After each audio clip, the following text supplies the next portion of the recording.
Oi, meus amigos, tudo bem? Eu quero convidá-los para acompanharem uma entrevista muito legal que eu vou dar para o pessoal do N1 Entretenimento, Guilherme Zucca, a quem eu agradeço já pelo convite. Vai ser uma oportunidade muito interessante para falar sobre a minha carreira, sobre o meu trabalho. Eu já apresento o MG1, que é o nosso principal jornal, o Jornal da Hora do Almoço, aqui na Inter TV Grande Minas, afiliada da Globo, no norte de Minas, Vale do Jequitinhonha, região central. Nós estamos presentes na maior parte do estado de Minas Gerais e é uma honra poder falar um pouquinho sobre o trabalho do jornalista e também um pouco sobre a minha vida. Tem muita coisa interessante para compartilhar com vocês do N1 Entretenimento. Então aguardem essa entrevista que vai ser muito legal. Então um abraço para todo mundo aí do site e a gente se fala.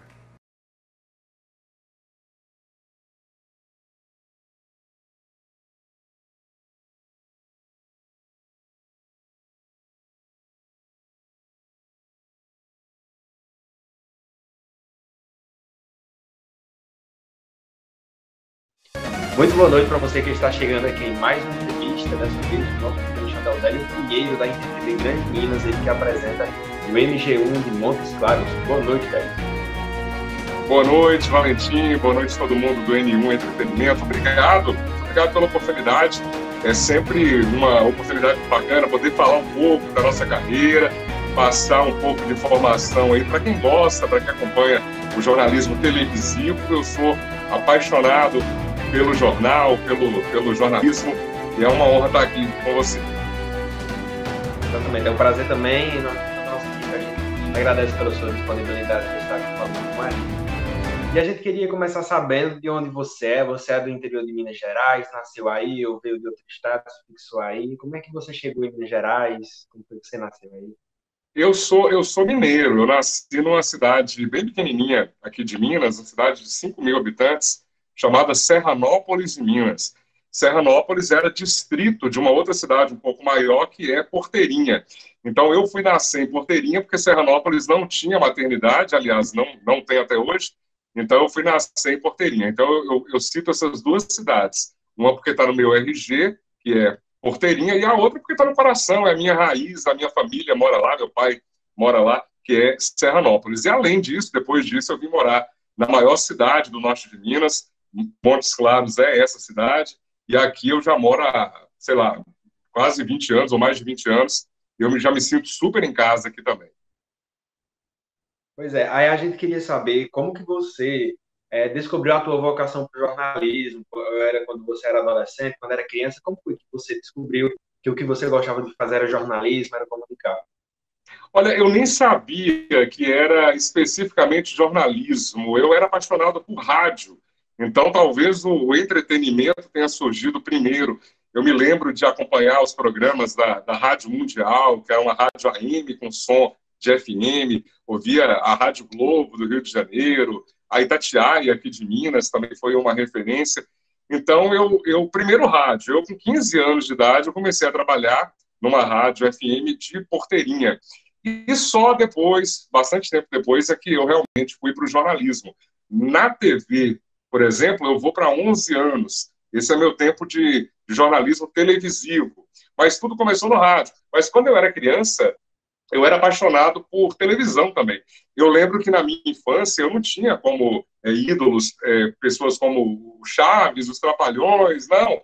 Os meus ídolos eram os caras da TV, era o Joelmir Petting, era o Cid Moreira, era o Paulo Francis. Eu não entendia patavinas do que o Paulo Francis falava, eu era criança, mas eu adorava o estilo dele, ele tinha um jeito peculiar de falar. Depois eu comprei livros para entender o pensamento dele, enfim, mas eu gostava dessas figuras. Eu lembro que eu apresentava um telejornal para minha irmã. A minha irmã era a minha única telespectadora.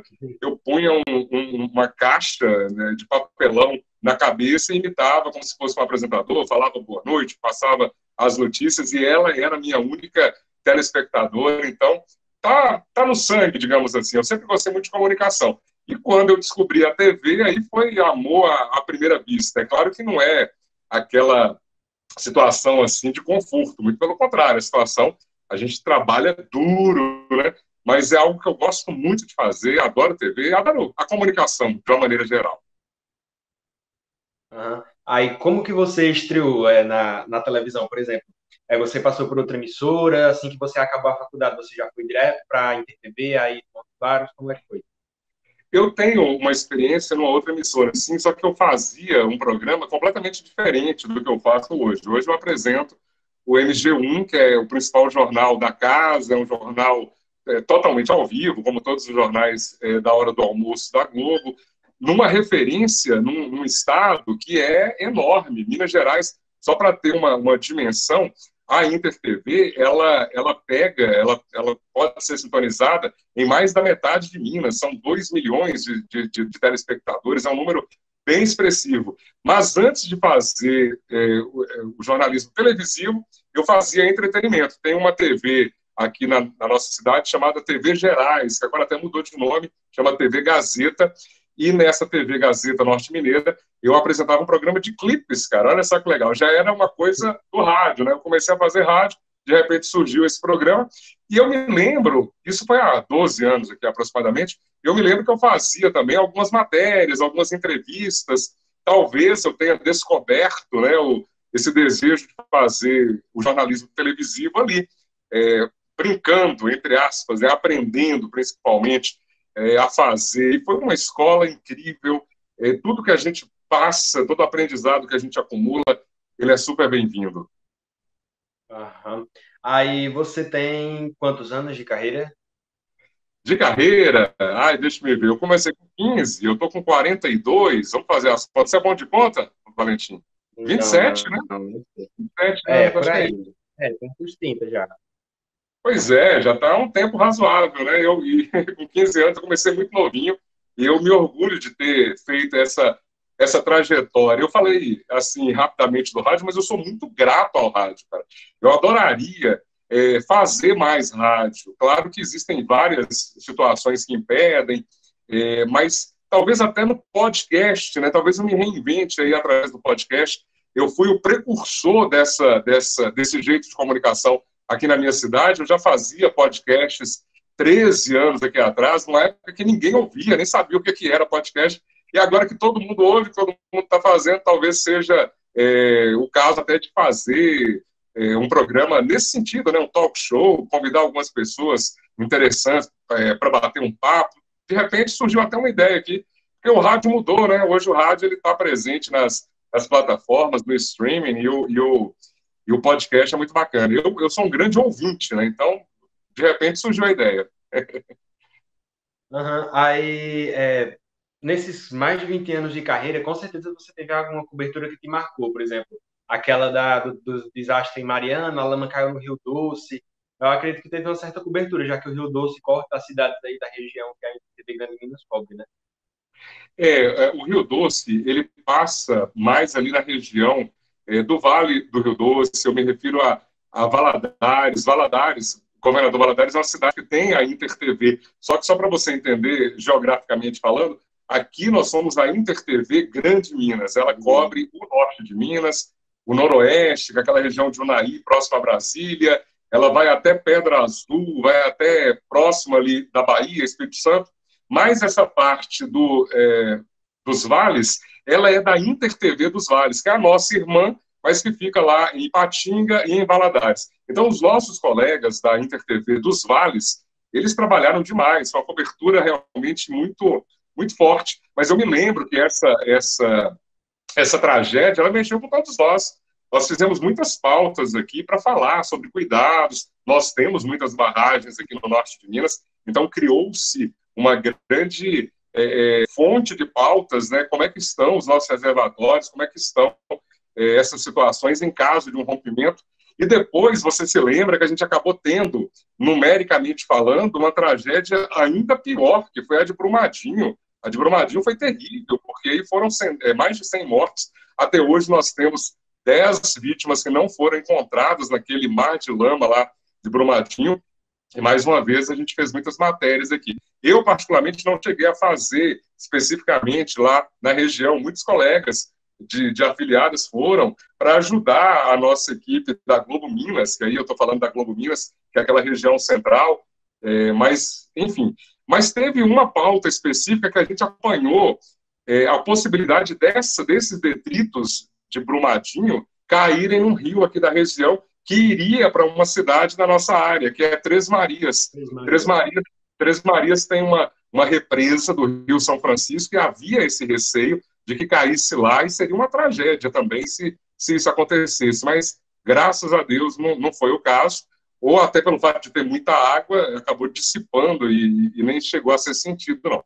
Mas quando eu falo tragédia de Brumadinho, tragédia de Mariana, eu poderia muito bem falar tragédia barra crime de Brumadinho, de Mariana, porque certamente tem que haver uma investigação muito forte nesses dois casos aí, Valentino. Mas, se você me permite, aí sim, eu vou dizer qual foi a cobertura que nós fizemos aqui na região, que foi a mais doída, a mais marcante. E olha só que coincidência, está marcando justamente 3 anos dessa tragédia, o Brasil inteiro acompanhou, que foi a tragédia da creche Gente Inocente, lá em Janaúba. Aí eu vou te falar que foi barra pesada, viu, cara? Porque mexe conosco, mexe com o jornalista. Quem pensa que o jornalista é um ser, sabe, durão, que vai lá e tal. Eu me lembro que foi uma ocasião em que eu chorei, eu pedi a compreensão de todos, mas estava tão forte aquela situação. Só para lembrar, quem não sabe do que se trata, um ex-vigia da própria creche ateou fogo nas crianças, nos professores, 10 crianças perderam a vida, 3 professores morreram, foi um negócio terrível, terrível, terrível. E Janaúba fica muito próximo aqui de Montes Claros, são 120 quilômetros. Eu tenho parentes em Janaúba, a minha avó mora lá, e assim, eu tenho filhos, né, cara? Eu tenho um filho de 6 anos e um filho de 9. Então, para mim, foi uma cobertura muito doída, muito... Sabe aquela sensação de você não entender o porquê, sabe? Não dá para achar uma explicação, não existe explicação, não existe a menor possibilidade de alguém tentar explicar isso de uma maneira racional. Então, fugiu completamente do nosso poder de bom senso e foi muito doído. E 3 anos já, e é complicado, né? Essa foi marcante. Aí qual é a sensação que você tem de trabalhar com uma equipe qualificada que é a da Intertv Grande Minas? Tem a Carol, tem o Thiago, o Pablo, tem essas pessoas aí. Qual é a sensação de trabalhar junto com essa equipe? Valentim, eu sinto muito orgulho dessa turma, é uma turma muito unida, não existe essa rivalidade conosco, sabe?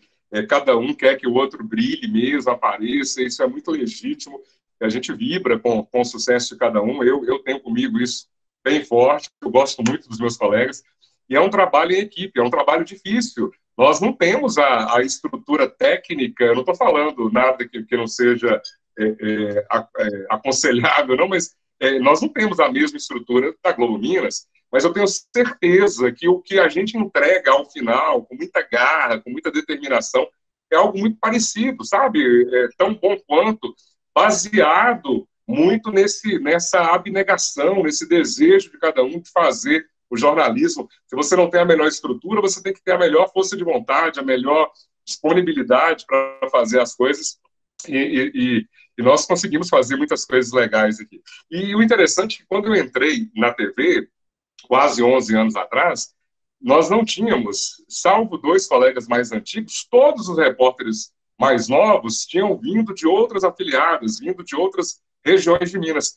Eu meio que quebrei esse paradigma, sabe? Eu aqui da região entrei, 1 ano depois eu já estava apresentando e desde então, graças a Deus, eu me mantive na apresentação e isso fez com que a TV abrisse os olhos também para os talentos aqui da região. O Thiago é daqui de Montes Claros, o Pablo é daqui de Montes Claros, a Ana Cláudia é aqui de Montes Claros.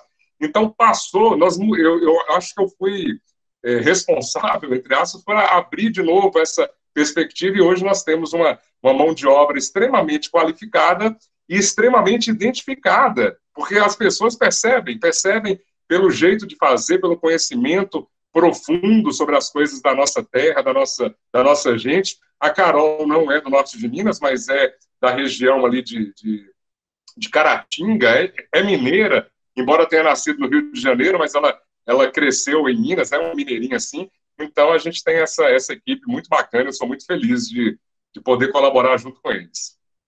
É realmente uma grande equipe. E como que tu chegou na InterTV Grande Minas? Foi alguém que te chamou, que disse, o Délio, ele é competente, ele vai desenrolar bem um ao vivo, apresentar no programa. Como foi que tu chegou na InterTV Grande Minas? Isso é interessante porque o rádio ele te dá um jogo de cintura bacana, te dá uma segurança. E eu sempre fiz rádio. Rádio é eminentemente ao vivo e nós tínhamos que nos virar, sabe? E fazer transmissões ao vivo, muita coisa de publicidade, ter que ir num determinado comércio. Então, isso me deu uma segurança. Quando apareceu o teste para eu fazer, eu fui bastante tranquilo. Talvez essa tranquilidade tenha colaborado, sabe? É, e de fato é assim. Como o rádio te dá essa segurança, acabou que esse teste foi bem tranquilo. Eu tinha um colega de faculdade de jornalismo chamado Alexandre Nobre. Alexandre é o cinegrafista mais longevo da TV. Então, quando nós fizemos o curso juntos, ele já era cinegrafista. E durante o curso, eu nunca falei para ele assim, Xandão, eu tinha vontade de fazer um teste lá. Tanto é que quando eu fui fazer o teste, ele, você não falou comigo antes que você queria fazer um teste? Eu falei, não, Xandão, tudo tem o seu tempo. E quando eu fiz o teste, graças a Deus, eu fui escolhido e já iniciei assim, sabe, 2 semanas depois. Foi um negócio meio interessante. E aí entra uma história engraçada, porque eu era do rádio. O rádio tem uma comunicação super diferente. O rádio FM de entretenimento, musical, ele é diferente da linguagem televisiva. Então, quando eu comecei, eu tinha muita coisa do rádio, jeito de falar, que era mais ou menos assim, oi, gente, tudo bem? Bom dia para você, aquela coisa. O rádio é assim, né? Então, na hora que eu ia dar uma notícia, eu falava assim, o prefeito acabou dizendo tal coisa. Então, como se fosse no rádio, sabe? Até para eu perder, aí eu tive que perder esse sotaque radiofônico. No início foi meio difícil, mas hoje, quem me ouve, assim, é claro que a voz marcante remete, de repente, ao rádio, mas eu creio que eu não tenho mais esse resquício do rádio, que, aliás, é uma delícia, eu repito aqui, mas é um linguajar diferente, né? É mais objetivo, a TV. Exatamente. E agora o Guilherme vai colocar na edição aí, o pessoal ver e ouvir também, um vídeo seu da primeira vez que você apresentou um telejornal na InterTV Grande Minas. Opa! Alerta nas estradas. Polícia Rodoviária Federal inicia a operação nas rodovias do norte de Minas. E o MG InterTV vai mostrar também. Motociclista fica gravemente ferido em acidente em Montes Claros. Venda de joias cresce 40% e os preços sobem no período de fim de ano. E ainda, estudantes de enfermagem e grupo de teatro arrecadam presentes para a campanha Criança Feliz, Natal Feliz. Veja agora no MG InterTV.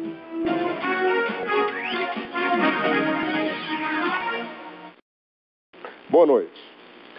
A Polícia Rodoviária Federal registrou hoje 5 acidentes nas estradas da região. Um na BR-135, 2 na BR contra o Londrina e outra contra o Campinas. E o Montes Claros vem também de 2 vitórias, uma contra o Campinas e outra contra o Rio de Janeiro. O MG InterTV fica por aqui, uma boa noite para você. Fique agora com as imagens que marcaram a semana.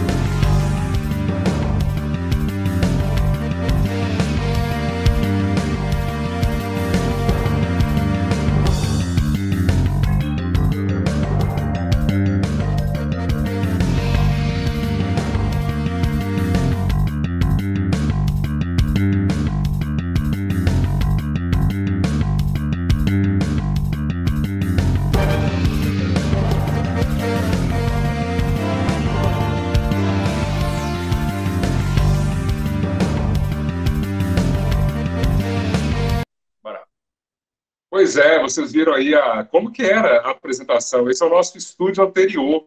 Era todo mundo sentadinho. Como que mudou, né? Hoje, quando a gente assiste o nosso telejornal, é 1 hora de produção, e é o tempo inteiro em pé, é o tempo inteiro chamando os repórteres que entram ao vivo. Com a pandemia, a gente não está tendo as entrevistas de estúdio, né? Claro que é um cuidado, mas é um jornal muito mais interativo, muito mais conversado. Esse que você viu aí já tem, sei lá, mais de 8, 9 anos, e era bem diferente. Mas tudo na vida é um aprendizado, né? Uhum. E também eu acho que tem um vídeo sobre a tua primeira série especial que tu fez, que faz um bom tempo, que o Guilherme vai colocar aí na tela. Montes Claros, a capital do norte de Minas Gerais. Quase 400 mil habitantes. Uma cidade cheia de encantos e desafios.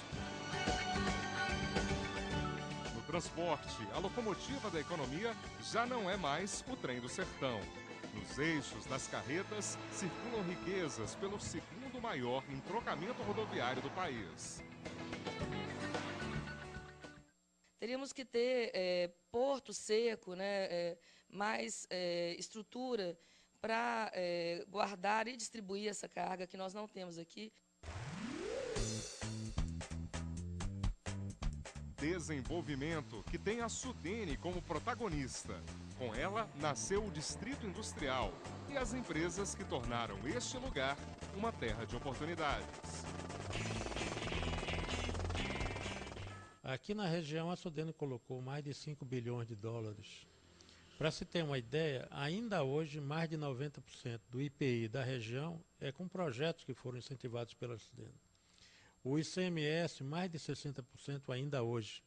Mais de 50 mil empregos criados na época, hoje se multiplica por muito mais.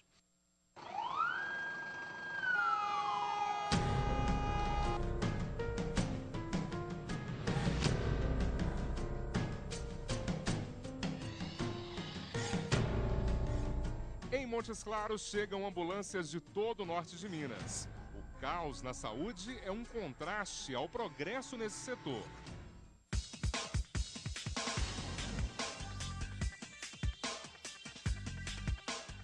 Equipamentos modernos, as mais complexas especialidades médicas, a excelência na formação dos futuros profissionais da saúde. Isso vai contribuir tanto para a formação de profissionais para a rede de urgência e emergência, como também para a academia, para a formação e graduação dos alunos de enfermagem e medicina da universidade. E na semana que Montes Claros comemora 153 anos, você vai conhecer os elementos que caracterizam a cidade e que formam a identidade do Montes Clarense. Gente com os pés lá no chão, mas com criatividade suficiente para fazê-lo subir às alturas. O Arraial das Formigas transformado em um formigueiro de gente, guerreira e feliz, que canta orgulhosa o amor a Montes Claros. Vila das Formigas, dança dos catopê. Em proporção, Montes Claros é rico demais, realmente é um berço da cultura, tanto nas artes plásticas, como na poesia, na música, na dança, realmente é um encontro das artes mesmo. Vila das Formigas, dança dos catopês, ao som dos tambores, chocalho nos pés, levanta o estandarte, mestre Zanza, vem saudar Nossa Senhora do Rosário. Povo que vem, que vai, teus filhos te querem mais, teus montes é a razão de tantos poemas. Pois é, nós vimos aí uma série, foi uma série que eu fiz com o Geraldo Humberto, sobre um aniversário aqui da nossa cidade.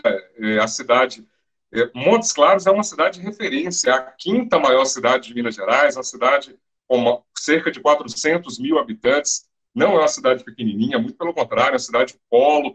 E essa série, ela trouxe muita informação relevante. Eu me lembro, assim, de termos entrado em várias fábricas aqui de Montes Claros. Aqui, por exemplo, tem a única fábrica de insulina do Brasil que produz para o mundo inteiro, que é a Novo Nordisk.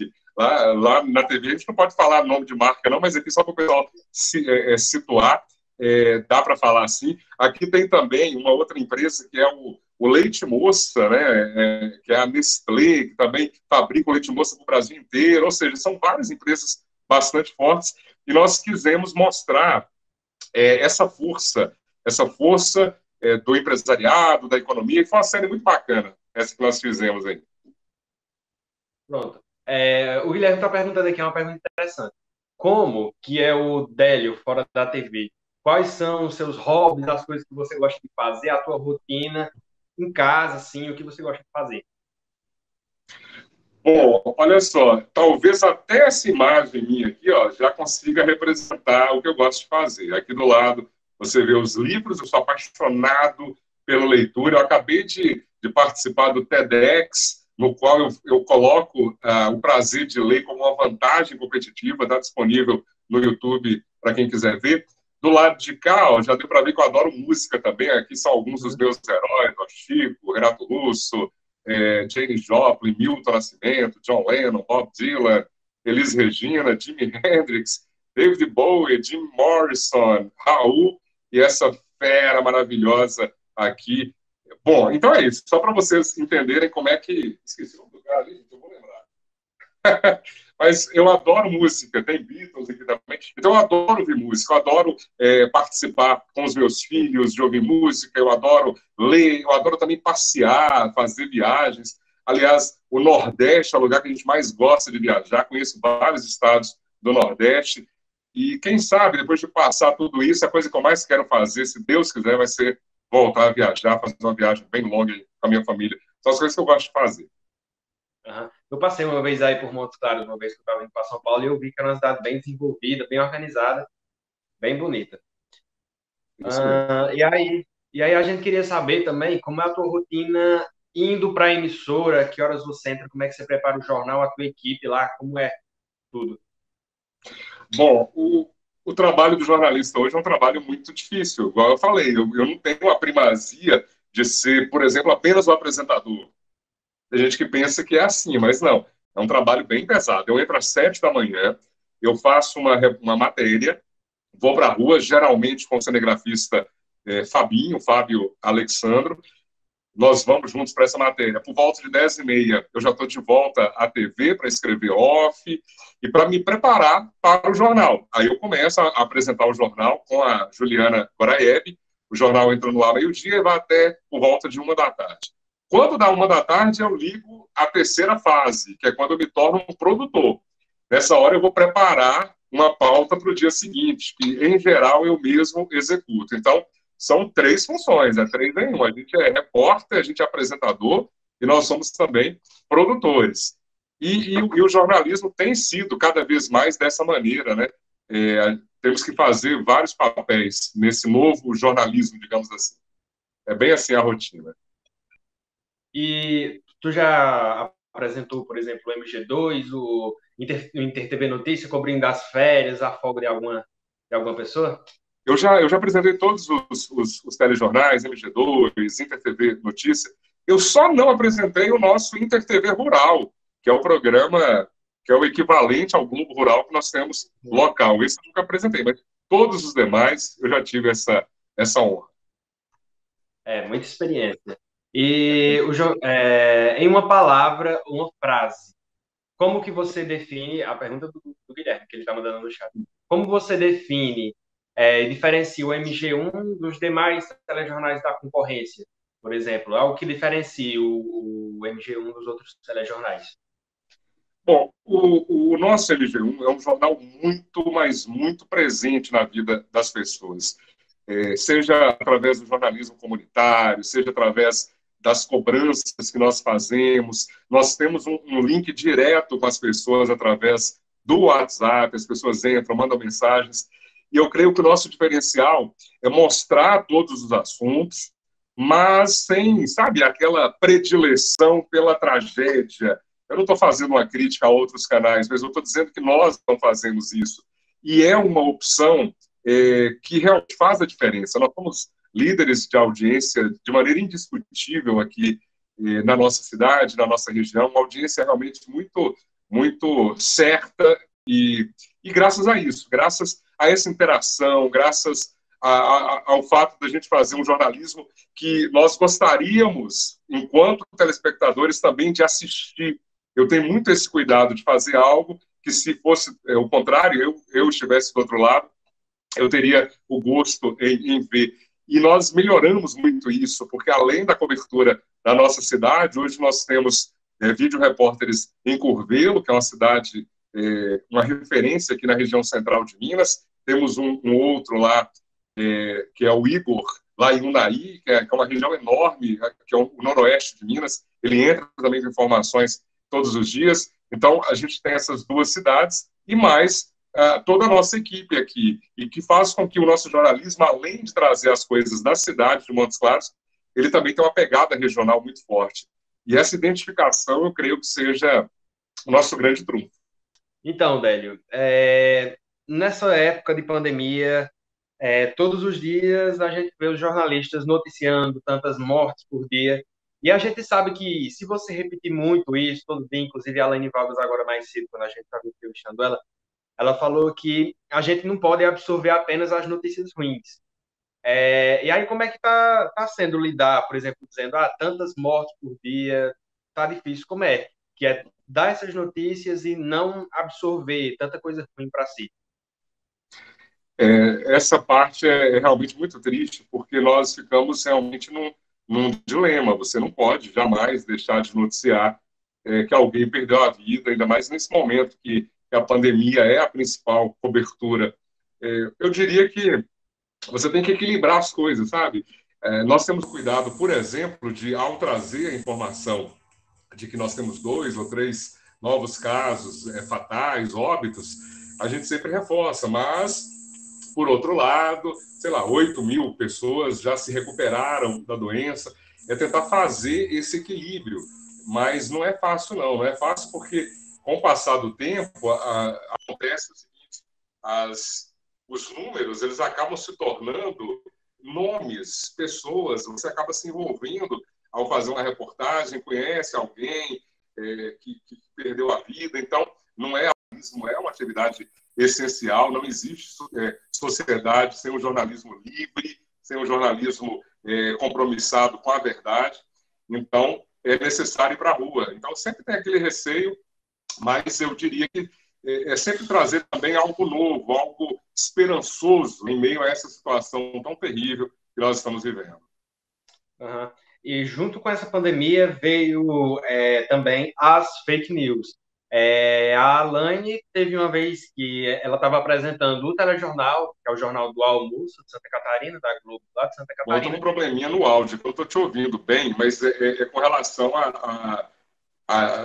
as fake news, né? Eu vi que você deu para entender mais ou menos. Bom, olha só, essa situação é assim, nós temos que, além de informar, nós temos também que mostrar aquilo que não é correto, aquilo que não é verdadeiro, e usar o jornalismo para quebrar essas informações. Eu diria que é um trabalho dobrado, porque ao mesmo tempo que você, por exemplo, faz uma matéria mostrando que agora a gente está em um processo de campanha de multivacinação, que crianças e adolescentes de até 15 anos precisam ser vacinados. E, de repente, você tem que fazer uma matéria, olha só que loucura, para mostrar que, ao contrário do que muita gente fala, as vacinas, de fato, funcionam. Porque você imagina que doenças como sarampo aí voltaram a ter voltaram a aparecer até em função disso, né, de ter diminuído essa proteção de pessoas que cismaram que isso causava algum problema. E olha só que loucura, a gente está lidando aí com a desinformação. Não existe nada que possa dizer que as vacinas são ruins, muito pelo contrário, elas são ótimas, são aliadas da saúde pública. Então, é necessário fazer uma matéria para mostrar que tem a campanha, e aí você entra com a matéria, com um especialista dizendo que sim, as vacinas são eficazes, e isso é mais do que certo, é mais do que seguro afirmar. Então, é um trabalho duplo. E assim, é muito tentador. Eu acabei de ver um documentário que está no Netflix, que eu quero até indicar, que é o Dilema nas Redes, né? Lá tem uma informação que diz, por exemplo, que uma fake news ela se propaga 6 vezes mais rápido do que uma informação correta. Então, isso é muito assustador. Você já sai perdendo de 6 numa informação errada, e que é necessário entrar o jornalismo de qualidade, o jornalismo no qual as pessoas depositam a confiança, para você dizer que não, isso não é verdade, isso é falso. Então, é um trabalho difícil, mas a gente não pode desanimar, não. Pronto. O nosso último tema é para você falar um pouco mais, que o Guilherme me falou que você tem um projeto de palestras também, né? Aí, como é esse trabalho simultâneo junto com o jornalismo também? Pois é, isso é algo que me dá muita satisfação. Eu sou professor de curso de comunicação, curso de oratória, eu faço palestras. Isso surgiu paralelo ao trabalho como jornalista, porque acaba sendo algo até para aumentar um pouquinho a renda, o que não é ruim, mas é algo que eu gosto muito de fazer. Até o ano passado eu vinha num ritmo bem forte de palestras, até a pandemia. Aí sim, eu tive que me reinventar. Agora eu estou preparando, já estou finalizando um curso online, eu vou ter um curso online de comunicação, de oratória, e são alternativas que a gente vai fazendo, né? Mas eu adoro palestrar, adoro dar esses cursos, ministrar esses cursos. Inclusive, eu recebi um convite que me deixou muito lisonjeado. Para o ano que vem, eu vou ministrar o meu curso de comunicação em Portugal, e vai ser a possibilidade até de tornar o curso internacional, né? Vai ser para uma palestra, para uma plateia de brasileiros e também de portugueses. Foi um convite muito legal, e 2021 vai ser uma das coisas que eu mais vou ter o privilégio de fazer no ano que vem. Além disso, outro projeto que eu estou já preparado aqui para fazer é o lançamento de um livro. Eu sou escritor, eu faço parte da Academia Montes Clarense de Letras, que é a academia de escritores aqui de minha cidade. E Montes Claros, é importante dizer, é uma cidade que tem uma referência na literatura muito importante. É a cidade do Ciro dos Anjos, que é um escritor reconhecido nacionalmente, do Darcy Ribeiro, que talvez seja o mais conhecido deles, que é antropólogo, sociólogo. Tem o Hermes de Paula também. Aqui nós temos uma influência muito forte aqui no norte de Minas, do Guimarães Rosa, que é uma referência nacional, digamos assim, e aqui tem o Grande Sertão Veredas, né? Inclusive é na nossa área de cobertura, quando você chega ali perto de André Quissé, de Curvelo. Então, são referências muito importantes. Eu vou lançar esse ano ainda, até o próximo mês de novembro, o meu livro, o meu novo romance, e eu estou muito feliz também, e quero aproveitar essa oportunidade para convidar as pessoas a lerem mais, inclusive lerem o meu livro, né? Vai estar disponível. Claro. E assim que a gente encerra essa entrevista, a gente espera ter abordado os temas que sejam principais, fundamentais, dentre elas a pandemia, as fake news, a tua rotina também, tanto em casa como no trabalho. E a gente deseja muito sucesso, tudo de bom para você, o livro que você vai escrever, sua palestra em Portugal, que dê tudo certo para você, história no mundo. Valentim, obrigado pela oportunidade, obrigado ao Guilherme também, foi muito bom poder falar com vocês do N1. E pelo amor de Deus, o cara aqui, ó, é Johnny Cash. Eu esqueci de falar o Johnny Cash. Eu falei de todos, menos o Johnny Cash. Adoro o Johnny Cash. Tem um filme chamado Johnny and Johnny, que conta a história do Johnny Cash, que é um filme sensacional, grande músico também. Agradeço a oportunidade, foi uma honra falar com vocês aí. Obrigado pelo convite. A gente que agradece, Délio. Muito obrigado pela disponibilidade. Até a próxima. Valeu. Um abraço. Valeu.